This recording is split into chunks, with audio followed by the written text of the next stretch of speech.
What is up, everybody? Welcome to Pro Football Hot Takes. I'm Austin, joined by my buddy Mac, and we're going to be here. Sorry for the late start into the season. I know it's week 4, but look, we're back with the best and latest and greatest hot takes in pro football. How you doing, Mac? Hey, how's it going? Thanks for having me on. Yeah. A lot of concerning things. I know that you're a Giants fan. I'm a Cardinals fan. But a lot of injuries, especially to your boy Saquon.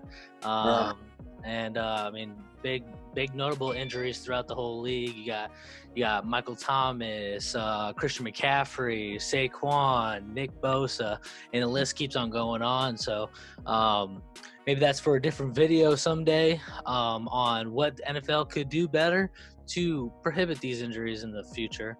And that might be just to have us preseason. But we're here. We're going to go over the predictions for week 4 of the NFL football season. All right, Thursday night football. And to me, I just haven't been feeling Thursday night football games because they just haven't been too interesting. But we got a primetime game here. Denver versus the Giants. I'm gonna go with Denver, even though that they have some injuries on that defensive line. Jarrell Casey's gonna be gone.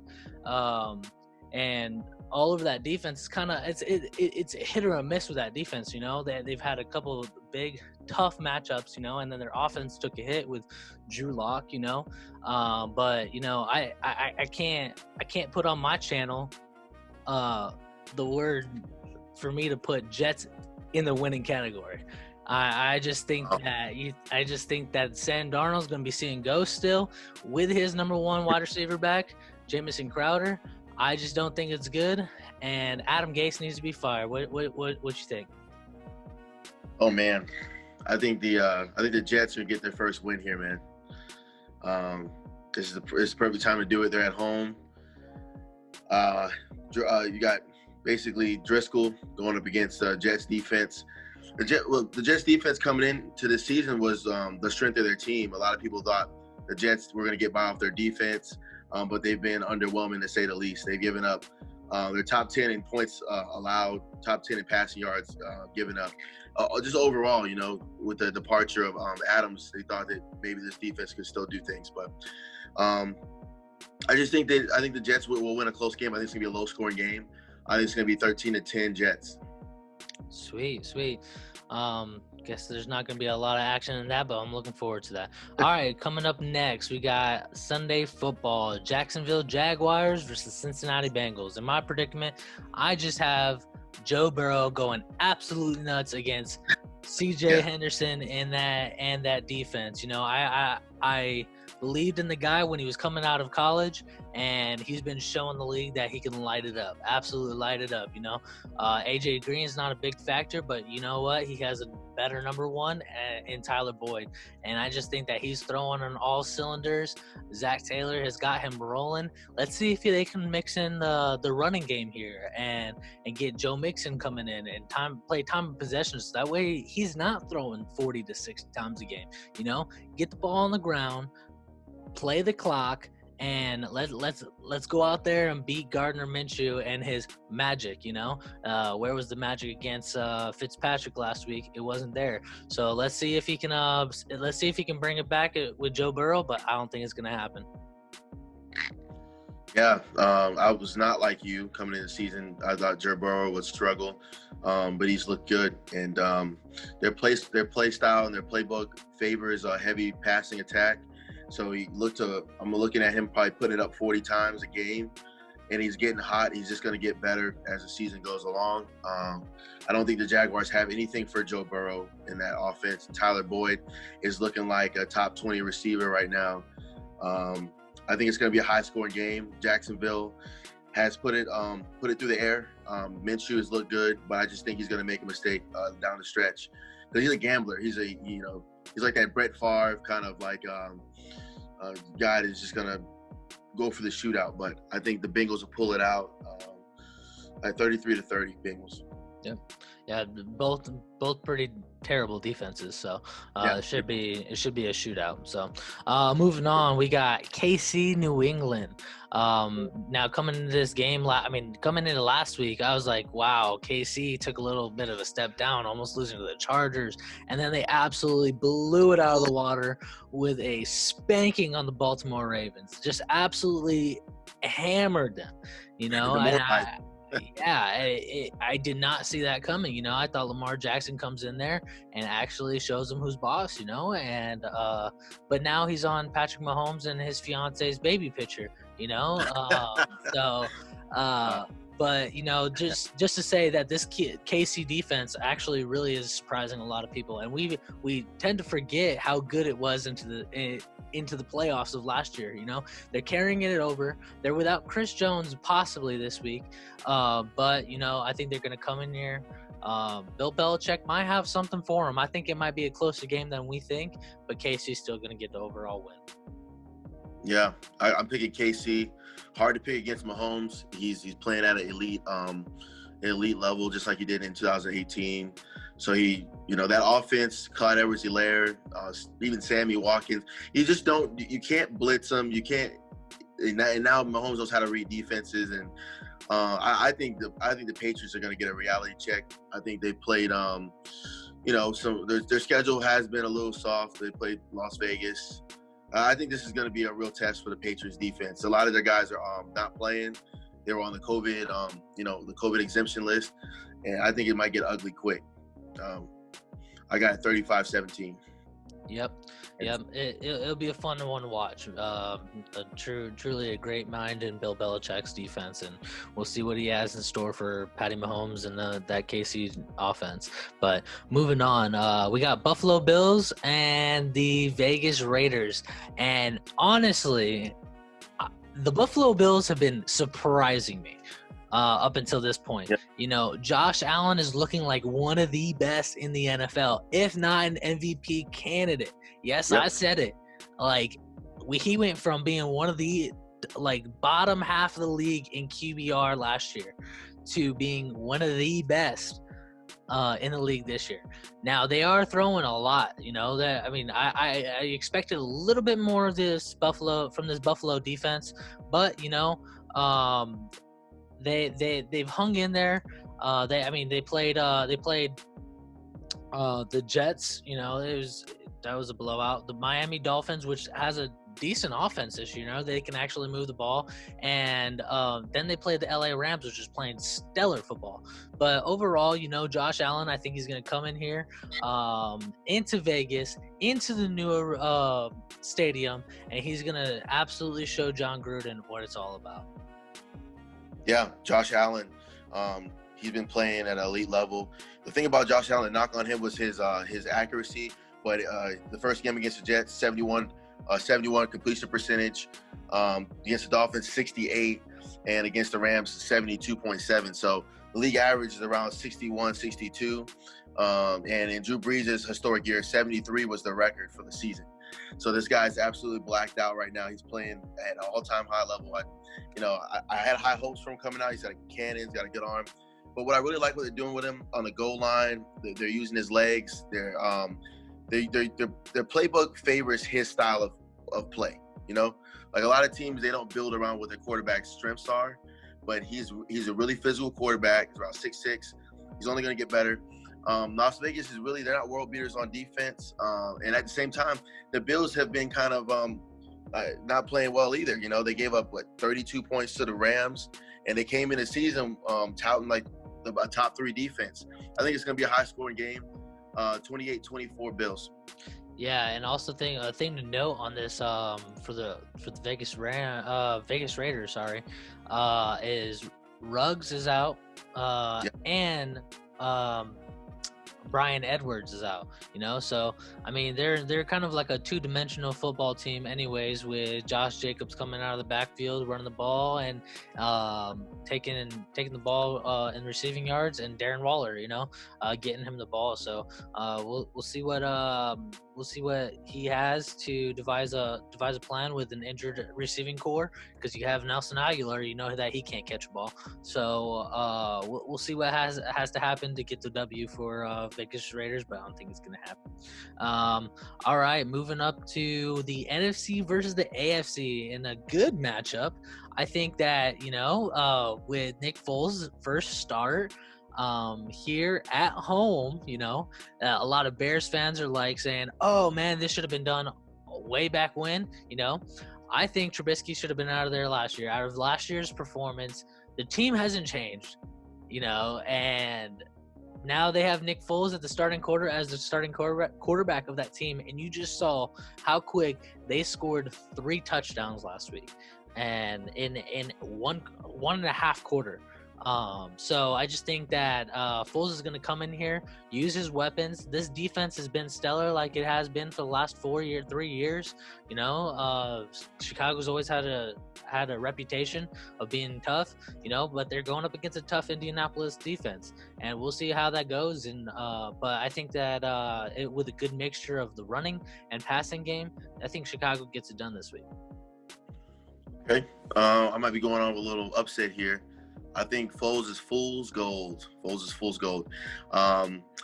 Look, the Colts have simplified their offense. Run. Don't put Phillip Rivers in a position to have to throw the ball, and he's basically a game manager. He's their wide receiving core is not great, but they got good backs. Obviously, Taylor. I just think the Bears are due for a letdown. Like, a lot of their games have been very close. I don't really like their backfield. Tyreek Cohen, I think he's got an ACL. He's out for the year. So I think the Colts will win in a close game, 16-13. Sweet. Good prediction. All right, moving on. We got the Los Angeles Chargers versus Tampa Bay Buccaneers. And I think last week really showed us that Tom Brady's finally settling into this offense, But the first week, I think that they were just trying to use all their weapons, getting out to Gronk, getting out to Mike Evans, getting out to Chris Godwin, and it really hurt them. They couldn't keep up with the Saints, which has been doing it for 3 years now, with a team. Now, with Bruce Arians' system, I said week 2, and I'm going to say it again. They're going to pound the ball. They're going to play time of possession, because that's what Bill Belichick did. He didn't throw the ball later on in Ted Brady's career. He played time of possession, little dink and dunk passes, and let your wide receiver or running back make the yards after catch, And I think that's what has happened the last 2 weeks, and Brady's looking decent, So I think this week it's going to be a tough matchup against the Los Angeles Chargers, but they're going to overall get it done, I think. Yeah, I agree, but I don't think the narrative this week is going to be for the Bucs offense. I think it's going to be the defense. I think that the defense is going to show up. I think they're going to turn over Herbert. I think they're going to be in the backfield. I think Barrett's going to be back there. It's going to be bad. I think Herbert had a good start, but we're starting to get some tape on him. We know he's erratic. We talked about that in our draft video about this guy's Jekyll and Hyde tendencies, right? Remember that? We talked about their lack of honestly having a number one guy outside of what you're going to get on the outside. Like, they don't have a slot guy that's like really good to take pressure off. They had like a vertical offense, but I don't think Herbert's as accurate as he's going to need to be. I think they're going to get pressure on him, and I like the Buccaneers to win it 27-17. Yeah, and a good fact right now is the Chargers are actually letting 10.1 yards per attempt passing, and another. So I say that they have a good defense, but it's really their front seven, because they also lost Chris Harris on the edge too. So who's gonna match up with Mike Evans and Chris Godwin out of the slot? So it's gonna. Is Godwin healthy though? Godwin is not. He's doubtful for the game. So I was thinking he's doubtful for the game. So I think they'll get your boy Scotty Miller in there. I think you'll get him involved in the slot. I really like him. Good. Yeah, he looked good last game. Yeah, we'll take the Bucs here. Yeah. All right, moving on. Dallas, Cleveland, and I'll say it once, I'll say it again. Dak is real. He absolutely has raw arm talent. He's hanging up. He's real when he's down by 14 points or down by down in the early in the game. I need him to be real early on in the game. Yes. Take the game over, execute the game plan, and get out of those 4th and 14s or those third and longs. Yeah. But they got the team to do it. They got Michael Gallup. CeeDee Lamb has been producing the last 2 weeks. Where I'm excited to see him doing it. And then they have Amari Cooper on the edge. And then they have a good Ezekiel Elliott in the back. Feed me, on his stomach. Just yelling. I think that's the strength. That we all know that the Dallas Cowboys are gonna score, and Cleveland hasn't been able to stop it anyways. You saw when rookie Joe Burrow came in and threw all over him for 61 times. And you know what you're gonna get with the Dallas Cowboys on offense. It's what can they do on defense. Now you have a Kevin Stefanski team that's actually looking decent since week 2. Actually bringing Baker out of the pocket, protecting him on those bootlegs, making him play his game and not making him feel uncomfortable like he was doing last year and the first game of the season. He was doing too much with the ball. He does not need to think about it. He just needs to get it to his receivers, get it to that spot. We always talk about Baker, and Baker had great accuracy in college. Now, where is that in the NFL? Where is that lacking? And I think now the last 2 weeks, it's been a key thing for him to get on the edge and actually throw to his receivers. I have a big game from Jarvis Landry, and I think that they get their rookie tight end involved this week. I think Harrison Bryant, Harrison Bryant. I think that they get it. They like him. They like him a lot, and he might be comfortable for Baker Mayfield. So overall, I got Dallas winning this one in a shootout. But yeah. Hey, this is pro football hot takes. I got a hot take. I got the Browns. Sweet. I'm taking the Browns to come out there and do some things. Look, they gave up 38 points to the Seahawks. They gave up 40 points to the Falcons, and their defense is bottom half of the league at best. I think OBJ is gonna have a big game. I got OBJ to break through. I think he's gonna have a big game. The Cowboys, they get into these situations. Their offensive line isn't as good as it used to be. They used to get in the 3rd and 4, 3rd and 2, and Ezekiel Elliott will just be in the back from the backfield in the second level in no time, and it'll open up their playbook. Now they're in 3rd and 7, 3rd and 8, and now they're having to force the ball down the field, and it's exposing Dak Prescott's weaknesses down the field. With being under pressure, he's better when he's coming from behind, because there's nothing on the line for him. He can just let it fly. But whenever he has to pat that ball and hold it and kind of think about where he's going with the ball, it's never good for him. So I think the Browns are going to win this game. I think they're going to win it convincingly. And I think the Dallas Cowboys are going to have to take a hard look at their defense. And it might be a down check big time for Mike McCarthy. So I got the Browns. Yeah, the plus side to it, and I like to see it. It's a good story. Is Aldon Smith is actually producing on that defensive line. I think he has 5. Who's going to stop this Browns and even the Browns passing game that hasn't waken up? They've averaged over 100 yards a game on the ground. They had 250 yards rushing. And not 250 yards rushing.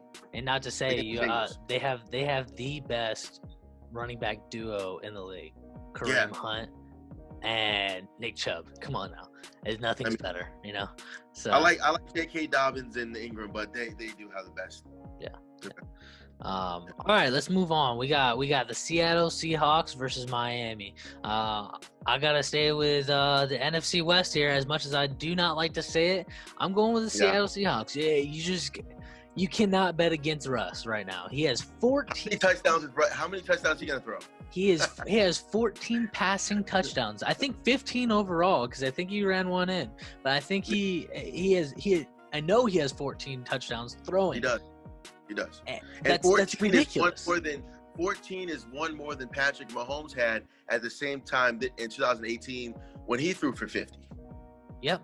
And Russ is looking like the MVP of the league right now.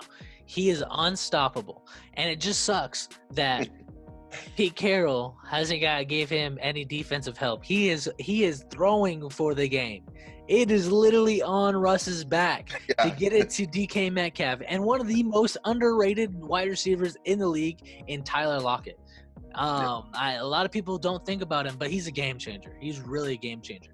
But regardless of the fact, Jamal Adams, we don't know if he's going to be back. He suffered a groin injury later on in that game. Chris Carson is questionable as well. We got Carlos Hyde to back him up, and Tyler Homer, I think his name is, to back that up. But this defense, man, it's just not looking good. They have holes on all areas in that defense. I mean, they're ranking 31st in the league in total defense. Granted, they've played Dallas, which is going to throw the ball on you, the Falcons, which is going to throw the ball on you.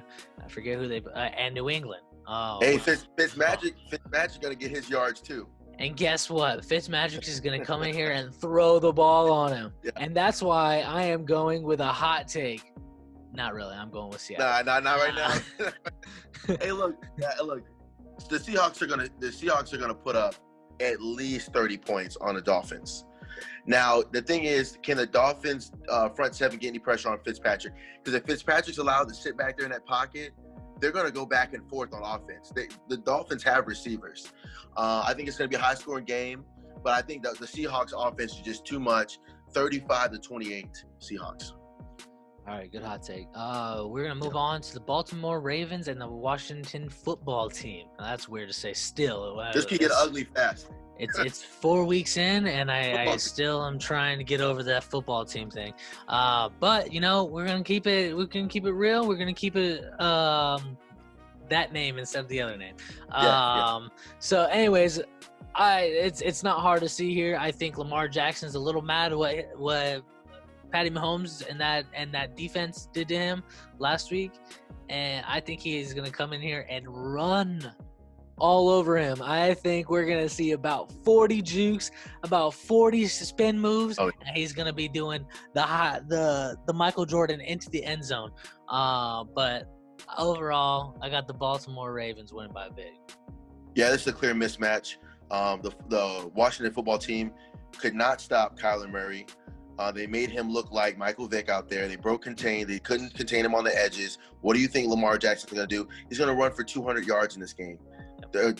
Well, he might not run for 200, but combined total, I'm taking that. You can take that to the sports bet book. Over 200 yards rushing and 3 touchdowns. It will get ugly. 42-14. Nice. All right.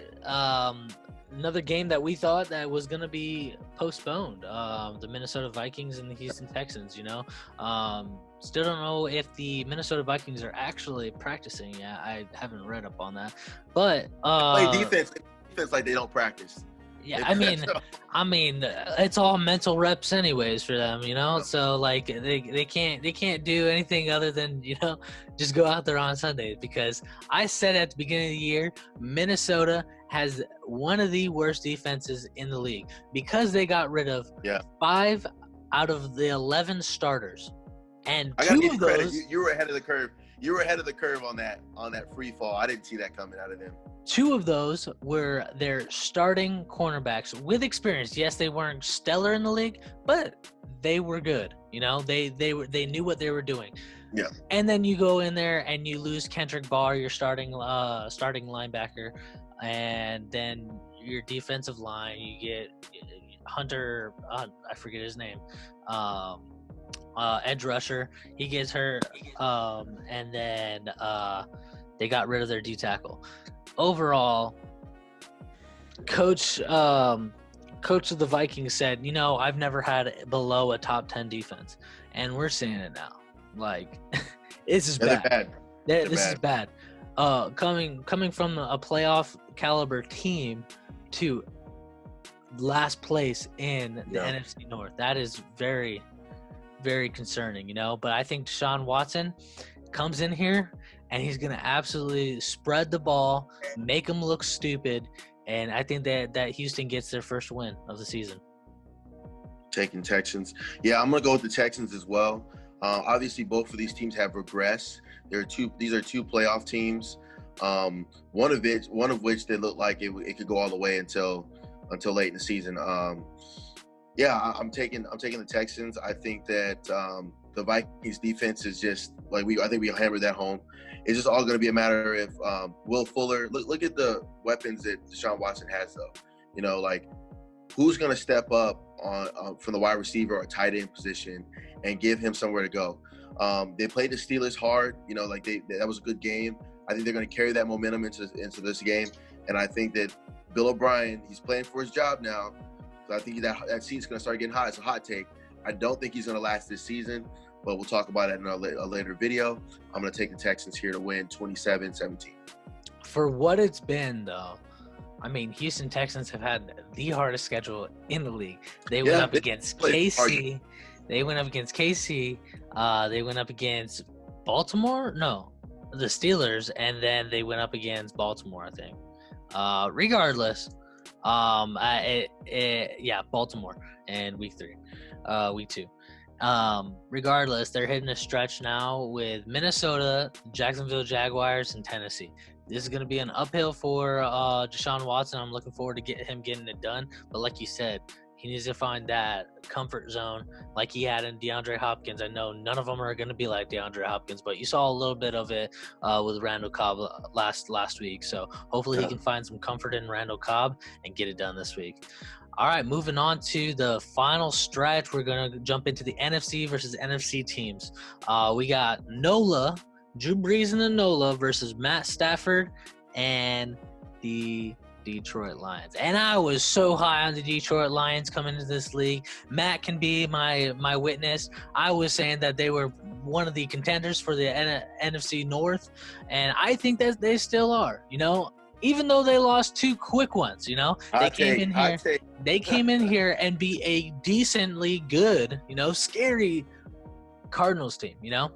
They come in here possibly not without a Michael Thomas, and Jeff Okudah looked absolutely stellar, even though DeAndre Hopkins had 80 yards last week, and I think he had 8 catches last week. He looked good. He looked really good. So, and that was his first game back. So I think that they come in here and they hang in with the Saints. But I think Kamara's going to be way too much for them. I think that the Saints going to pull it off. Yeah, I like the Saints here, and I like it by double digits. The thing about the Saints, their corners and stuff, they're going to have to figure it out, Lattimore, he had a good first year and stuff like that, but they're giving up some passing yards. They made Vegas look really good. Obviously, they gave up a lot of points to the Packers. What's going on with the Lions' backfield? Look, they got Adrian Peterson starting. I don't really like their depth in the backfield. They need to run the ball. Or Matthew Stafford, Cam Jordan's going to be back there. Cam Jordan is a really, really good player, man. I don't think he gets to do what he deserves. I like the Saints to get back there and get some pressure on Matthew Stafford, not allow him to throw the ball down the field. I see it 31-17 Saints. Sweet, good hot take. All right, we're going to move on to my Arizona Cardinals versus the Carolina Panthers. And this is a game that I was supposed to go see, but circumstances happened, and I wasn't able to. But we're here, and we're going to come in here, and we're going to absolutely lay a hammer on Matt Rule. Hammer alert. We're going to start doing that. Hammer alert. Whammy! But Hammer alert. Kyler's going to come in here. They have one of the worst defenses in the league. Not only is Kenyon Drake going to put up 120 yards, but Kyler Murray is going to put up at least 80 yards rushing for another 250 yards passing. They're coming back with a vengeance. They just got beat by a team that hasn't won in 11 weeks. And I think that the Cardinals are going to come in here, show Matt Rule that he should have stayed in college and not came to the NFL. And I think we're going to come in here and win this game. But Cardinals are going to have to figure out what's going to happen at safety. They're without Budda Baker this week. They're without their first 3 strong safeties. So we're going to have to figure out what's going on. Does Isaiah Simmons go and play safety? From the reports, he hasn't been playing much of safety in practice. So we got to figure out what's going on with that hole. But other than that, the Cardinals defense hasn't looked very bad at all. Going from one of the worst, if not the worst defense last year to one of the best, not one of the best, but a decent defense that can hang in there with teams. So I got Cardinals in this one. It's going to be a little bit closer than I would have liked it to be, but I'm taking Cardinals. Yeah, I'm taking the Cardinals. The Panthers got their first win, but I just don't think they have the firepower to keep up with the Cardinals. Christian McCaffrey's out. They've got a lot of pieces out. I don't like the Panthers' offense, really. I don't think it's explosive. I think the Cardinals will get up and it'll get close, but I like it 28-24 Cardinals. All righty. Jumping on to the New York Football Giants and the Los Angeles Rams. And goodness sakes, it's going to be ugly because it's going to be ugly. Yeah, it's not going to be pretty.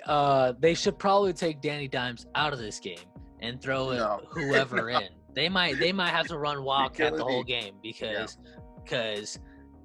Aaron Darnold is going to be an absolute terror in that backfield. I mean, Danny Dimes has almost as many interceptions as he has touchdown passes, if not more. And he carried over his fumbling problem from last year. You know, he can't hang on to the ball. Receivers, it's just not happening for him. You know, and I thought Jason Garrett coming in here, I thought they were going to be able to run the ball. Obviously, Saquon got hurt, but in that first game, he had six yards. He had like 20 carries, 6 yards. Right. They're one of the best backs in the league. Come on now. And that's not on Saquon. That's on the offensive line.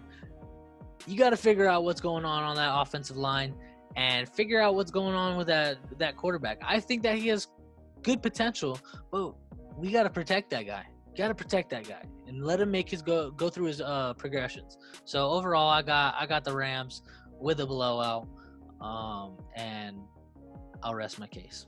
Yeah, being objective here, obviously I'm a Giants fan, long time. Tiki Barber, Amani Toomer, like back in the day, Giants fan. So the thing about it is you got Daniel Jones in a new system under Jason Garrett with no preseason, right? No OTAs and on virtual Zoom meetings. So already at a disadvantage. It's never good to have a new quarterback change offensive systems. He looked better under Pat Shurmur, 24 touchdowns. I think to 4 interceptions. Obviously had a fumbling problem. We've got a lot of injuries. Obviously, Evan Ingram needs to step up. They need to just play with some heart. Like if they go out there and lose to the Rams, that's fine.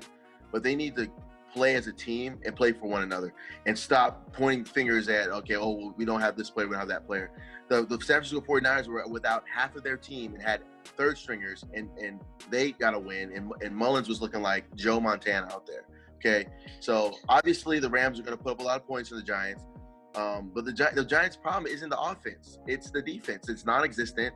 The corners are they look like they're not on the same page. Like they didn't read the playbook or their defensive strategy. I don't know what they're doing back there, but that seat's going to start heating up for Joe Judge. It's unfair for Joe Judge to get all this criticism when it's his first year and also under the circumstance. But a lot of people are calling for Danny Dimes' head. The last game was the first time I've seen people like giving up on Daniel Jones. So we're going to be bad, but we need to do it with some pride. I got the Rams 38-17. All right, moving on with the San Francisco 49ers and the Philadelphia Eagles. And At the beginning of the season, I had the Eagles going 14-2 because they were just going to be that good. 14-2, that's a hot take. That's what we do here. Well, unfortunately, I was wrong because Carson Wentz is taking over for Sam Darnold, and he's seeing ghosts out there. This offensive line is absolute trash. Cannot block for the man, and he's running for his life. I think he has the potential to be one of the best quarterbacks in the league, but he has no time. He's literally dropping back, and within 2-3 seconds, he's getting sacked or getting hit. He has the worst stats in the league. He has the worst QB.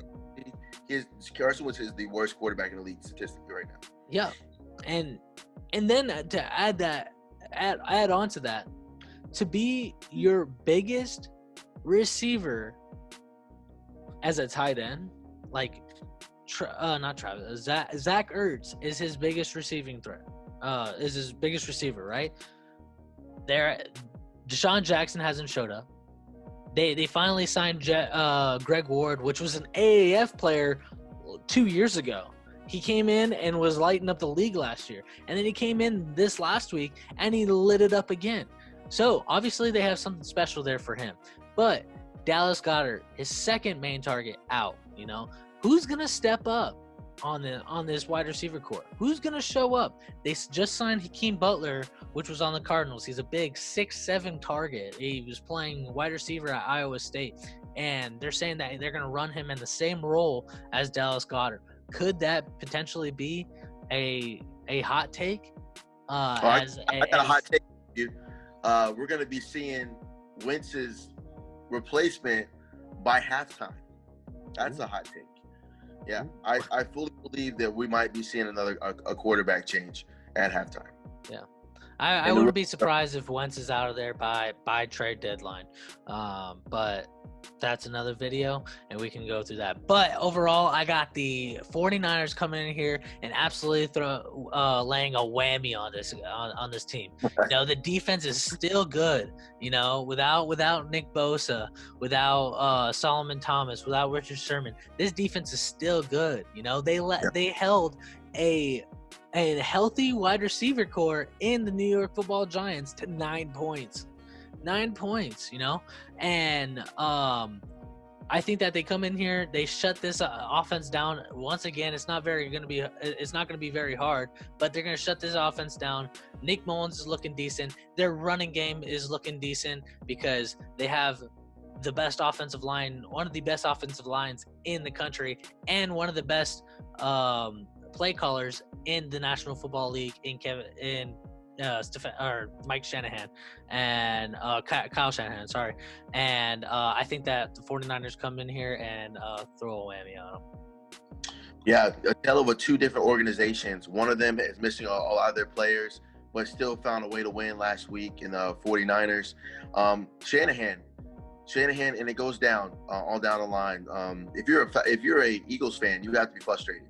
You had a chance to get Justin Jefferson, you didn't do it. You got Jalen Reagor. You had multiple chances to surround Carson Wentz with weapons, and they haven't done it. Peters is out on the offensive line for the Eagles, and they're a dumpster fire right now. They're literally going to be 4-12 if they don't right the ship. I think the 49ers are going to come down there, they're going to pound the ball down the Eagles' throat, and I like Brandon Ayuk to have a 2-touchdown performance. My hot take: Brandon Ayuk, player of the game. And he will establish himself as the number one wide receiver and for the 49ers while Debo gets better. So I got the 49ers winning this game 28-17.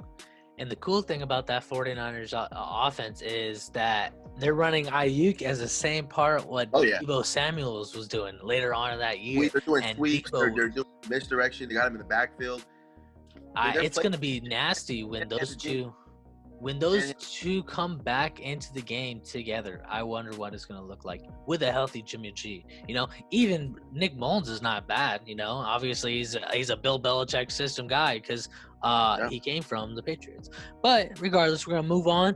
And last and final game of this Pro Football Hot Take video, Week 4 predictions. And we're coming in with crazy offense, crazy game, and it's going to be Green Bay over the Falcons. And I say that, and Dan Quinn's going to be fired by the end of the year. It's not on him. It's all on him. Sorry, all on him because he's a defensive-minded coach. He was brought into the Atlanta to boost this defense, and he's done the exact opposite. And he hasn't gotten any help for Deion Jones out there on the linebacking core. They signed a defensive tackle in the offseason that really hasn't been producing anything over the last 4 years. And then they traded away Desmond Trufant, and they got one of the worst cornerbacks in the league. In AJ Terrell. Come on, man. Like you got to draft better than that.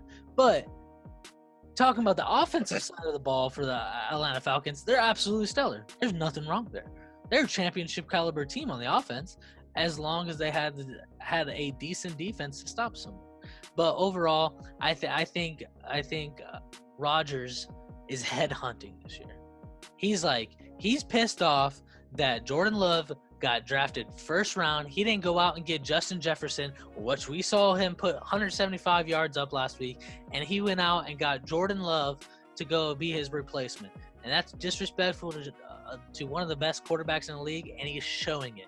You know, Aaron Jones is having a crazy good start to the year, and I think that's a balanced offense, you know, with Devontae Adams back. I mean, even when he was out, Lazard was stepping up, making some great catches, and they were just throwing the ball all over the place. And hot take, they might be in the NFC Championship. They're playing that good. That's a hot take. All right. For the Falcons, what's the most concerning aspect of their team? They've blown the most fourth quarter leads in NFL history. They're down by they were up by 15 with, I want to say, 7 minutes to go and blew the game last week. They've done it 3 straight times, and they lead the league in doing it. They did it in the Super Bowl. Quinn is definitely on the hot seat, and I think Aaron Rodgers is going to dismantle the Falcons. They will be up 21-0 by halftime. And there's points in a game, or just in general, where the ownership or the general manager needs to escort the coach out of the arena. And you know what? That's going to be this game. Look for Devontae Adams with a bad hammy to have over 200 yards receiving and 3 touchdowns. It's over. Yeah. It's going to be bad. Well, that was your week 4 predictions, and we're gonna be looking forward to seeing you in week 5. We're gonna be doing hopefully a recap video. Hopefully here in the next week or 2, we're gonna be popping up a fantasy football hot takes, who to trade, who to put in, who's gonna be in our top rankings for running back, quarterback, wide receiver. We're gonna give you the latest and greatest to win your fantasy football team, coming from a champ last year in Charles Mack and a runner-up here. I mean, I should have won, but that's it. We're going to keep it there. We're not going to argue about it. But at the same time, we're going to give you the latest and greatest of pro football hot takes. I hope you enjoyed. If you enjoyed, hit the like and subscribe. And we're looking forward to seeing you here soon.